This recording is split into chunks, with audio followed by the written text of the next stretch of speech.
We up. It's 2 a.m. and I can't stop thinking about Indonesia. So y'all were asking me in the comments of a lot of my TikTok videos, how do you travel alone? I'm so scared. So I'm going to give you my top 10 international solo travel tips. But some of them are unique to Bali, so stay tuned if you want to know some of my top Bali recommendations. Yes, you guys, so I brewed my very first cup of luwak coffee here at home. And for those of y'all who don't know, the luwak is an animal in Indonesia that eats the coffee bean and then poops it out. And all of the enzymes and digestive processes make the coffee taste very robust, earthy, and just overall balanced. So I'm not gonna lie, this coffee is the truth. Oh, and if you want your very own stainless steel cup to go, these are on my website and you can shop those below. All right, let's get into it. Top 10 pieces of advice for traveling alone. Number 1, make sure you look up the weather beforehand. This is kind of like you thought it's 2 + 2 = 4, but it's not, because the first time I went to Indonesia, I just saw, oh, it rains a lot, so I brought a big raincoat. But I didn't understand that raining doesn't mean cold. If you're traveling to somewhere tropical, make sure you bring open-toe shoes and lots of loose-fitting clothing. Looser-fitting clothing also helps protect you from mosquitoes and any other bug-borne fevers. Number 2, in the airport, travel with no illegal substances. Don't try to get around it. Don't try to pack it and don't do it. Just go without it, okay? If you're going to be gone for around a week or less, make sure that you pack light. If you're going to be gone for over a week, still try to pack light, but most international flights will allow 2 bags for free check-in. So check those bags. One of the things I like to do is have my whole carry-on situation. Let me break it down for you guys. I bring a mobile charger, a regular charger, an extra pair of underwear, my own blanket, my own roll-up or foldable pillow, a book to read. Number 3, this is especially for my first-time travelers. Make sure you exchange your cash at the airport, and you will need cash. So look up the exchange rates before you leave so you know exactly how much you should start off with. You won't be able to guarantee that you'll find a place to exchange your money, especially with no fee once you leave the airport. So get it done there. Another thing too with exchanging your money, if an establishment does accept cards, definitely pay with your card. Save that cash for cash-only businesses and local businesses. You don't want to be caught up in a taxi with no cash. Number 4, account for your maintenance beforehand. I got my nails and toes done for under $40 for both, and they were gel and a fill. Also, I knew I couldn't bring a straightener to Indonesia because of the humidity, so I wanted to adjust my hair and makeup routine for that kind of environment. That meant keeping my hair braided, or bringing my curly hair products because I don't know what type of hair care products they're gonna have there. Also, being used to looking at myself with no makeup because the beauty standards everywhere are different. Even though the beauty standards are high here and we love to have a beat face, in Indonesia, for example, less is more, especially because of the weather. You want your skin to breathe, heal, and there is more of a natural aesthetic going on there too. So I know this is challenging for a lot of people to get used to changing up their aesthetic and seeing themselves look different, but it's really nice, you know? Number 5, be open-minded to saying yes to new experiences. Now, specifically food and transport, because this is where a lot of people have a hard time coming out their comfort zone. We know the food people that like to order chicken tenders everywhere they go. Don't be a chicken tender shoddy. Come about that comfort zone and experience the culture. In Indonesia, the roads are so narrow and they're set up for bikes, not vehicles. So you have to be okay with maybe putting a helmet over your head or over your face, or riding with no helmet and risking it all if you want to get somewhere in a decent amount of time. That was one of the things I enjoyed the most, was trying new culinary things and just hopping on the back of a Grab. Grab is Indonesia and a lot of Asia's version of Uber. But the thing about it is, Uber is nowhere near as integrated as Grab is in Asia. You can get anything you want delivered to your door or your villa 24 hours a day there. So I was in love with getting all the local warungs, which are the restaurants, food delivered at 1 or 2 a.m. Number 6. So when you're in Bali specifically, do not stay in a hotel. Try to stay in a villa as much as you can, because you're just going to get a more Balinese authentic experience that way. Hotels are super American. And when I first went, someone said that to me, why? I know you're staying at the W, it's so nice, but why? You're in Bali. And I didn't get it until after I moved to a villa, and I was like, I see. Even the architecture of the villa, how your main social area, which we consider a living room, is actually indoor, outdoor for most of the villas. I loved it. You're so in touch and connected with nature. And this is why I say get a villa. There were plenty of villas that you could find for under $100. You can go to my TikTok if you want to see a few of those. For the most part, you can get your own private villa, private house with a pool for in between $50 to $200. Of course, on the higher end, up to the $200 is going to be nicer, bigger, more spacious.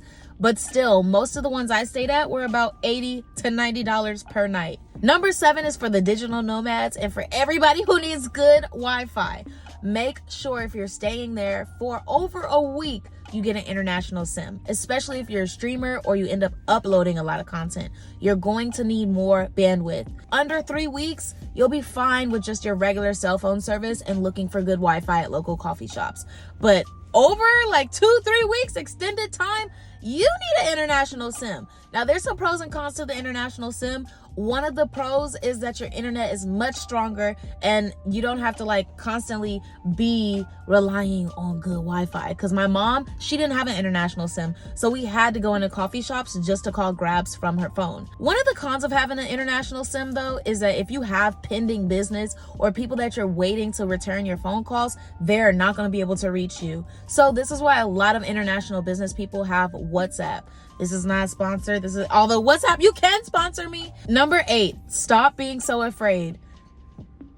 Sis, I know at the end of this video, there's going to be some of y'all that's like, well, I still don't know.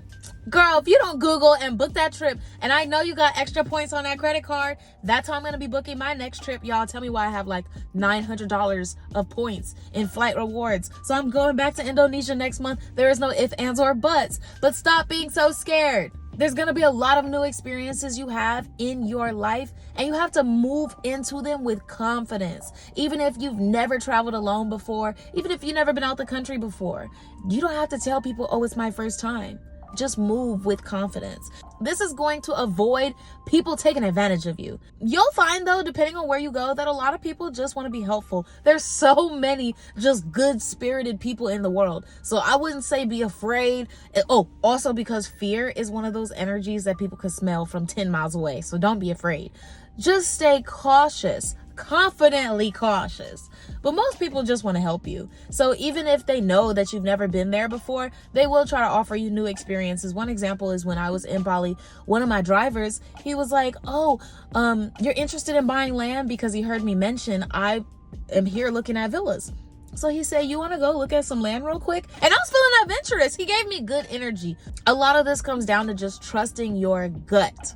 But my gut was telling me good things about him. So I said, yeah, let's go look at the land. I don't have nothing else to do. So we went and we looked at a couple of rice fields. He told me what he thought were good prices, and he was trying to negotiate them already.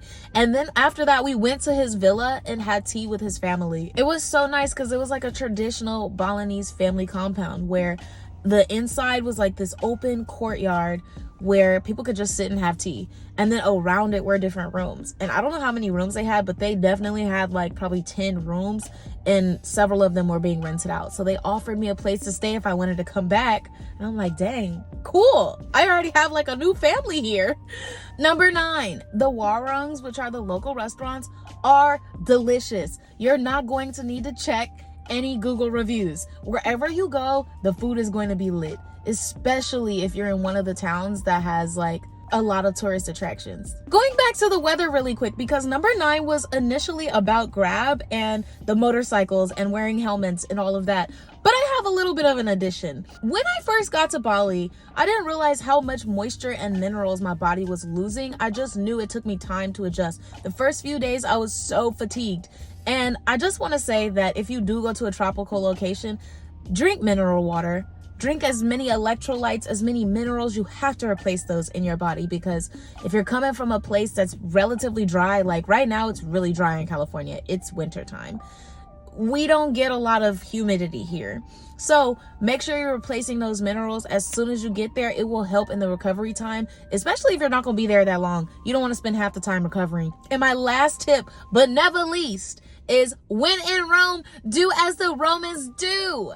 Get into the culture, you guys. Make playlists that remind you of those locations, music that you heard when you were there. Say yes to the foods. Now, we already talked about that. But also, be respectful of the culture. Take time to learn about why the locals live the way that they live. Don't just stay in your American way or your Australian way or wherever you're from. One of the things that became important to me after I left Bali was removing my shoes inside. I thought to myself, like a typical American, you know, I just want you to take your shoes off to keep my carpets clean. We think about it as nothing more than just keeping the floors clean. But to them, it's a whole entire cultural respect to remove your shoes at the door. It's not just hygiene, it's also respect. So now when I come home, I'm serious about taking my shoes off at the door. And I love that I picked that up from being somewhere different. When in Rome, do as the Romans do. So if you made it all the way to this point in the video, I want you to drop a palm tree down in the comments. Drop the palm trees down in the comments. And now, these are my top 3 areas of Bali that I recommend if you're planning on visiting soon. The first is Seminyak. Seminyak is about 20 minutes away from the airport, so it's very, very easy to get to. And it's a beach town. It's a lot more established, a lot more infrastructure there, a lot of tourist attractions. So Seminyak is a good place to start. The next place, if you want to move a little bit up north, is Canggu. Canggu is litty like you already know. So if you're looking for the youthful nightlife shopping scene, Canggu is it, which by the way is also on the beach. My last recommendation and my top one that just made me fall in love was Ubud. Ubud is more of the traditional Balinese experience. Now, you are not by the beach, but you are engulfed with rice terraces, engulfed with local fruits, culture, so many amazing temples that are just ethereal. So if you want a true Balinese experience, Ubud is the way. Now, it is about 2 hours with traffic, maybe an hour and 10 minutes with no traffic from the airport. That's why I say Seminyak is a great place to start. Maybe stay 1 or 2 nights there, or depending on how long, maybe a week, and then move your way up to Ubud. And that's where the monkey forest is. That's where all the swings are. Everything you see on the internet about Bali is in Ubud. Those are my recommendations. Don't be afraid to travel, and I want to hear where you're planning your next solo trip to down in the comments. See you guys in the next video. Bye.